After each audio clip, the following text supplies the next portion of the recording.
মাননীয় প্রধানমন্ত্রী পদত্যাগ করেছেন এবং এখন একটা ইন্টারিম গভর্নমেন্ট ফর্ম করে আমরা আমাদের কার্যক্রম পরিচালনা করব।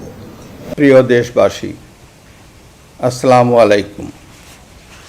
আপনারা জানেন প্রধানমন্ত্রী শেখ হাসিনা রাষ্ট্রপতির কাছে পদত্যাগপত্র জমা দিয়েছেন এবং আমি তা গ্রহণ করেছি। এটা আসলে সিদ্ধান্ত হয়েছিল একদিন আগে। তিনি সিদ্ধান্ত নিয়েছিলেন, আমরা কয়েকজন শুধুমাত্র জানতাম যে তিনি ঘোষণা দেবেন তিনি পদত্যাগ করছেন এবং একটা সংবিধান অনুযায়ী যাতে একটা ট্রানজিশন অফ পাওয়ার হয় সেটাই ছিল ওনার প্ল্যান। তবে যখন তারা ওই গণভবনের দিকে মার্চ করা শুরু করলো তখন আমরা ভয়ে বললাম যে না, আর সময় নেই, তোমার এখনই বেরিয়ে যেতে হবে। তাছাড়া আমি তো পদত্যাগ করি নাই।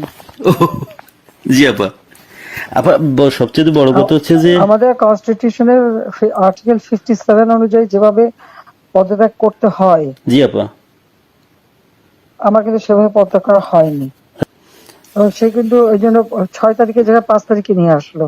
লাস্ট ফেলে আমি ক্ষমতা থাকতে চাই না, কিন্তু যখন আমার একটা সিচুয়েশন হয়ে গেল যে আমার সিকিউরিটি যাওয়ার এগুলো বাধ্য হয়ে তখন আমাকে সরে যেতে হলো গণভবন থেকে, যার ফলে আমার বঙ্গভবনে যে মহামান্য রাষ্ট্রপতির কাছে আমার পদত্যাগপত্র জমা আমি দেইনি। জি আপা, কাজে আমার কিন্তু পদত্যাগ হয়নি। আমি কিন্তু এখনো বাংলাদেশের constitutional prime minister, elected prime minister.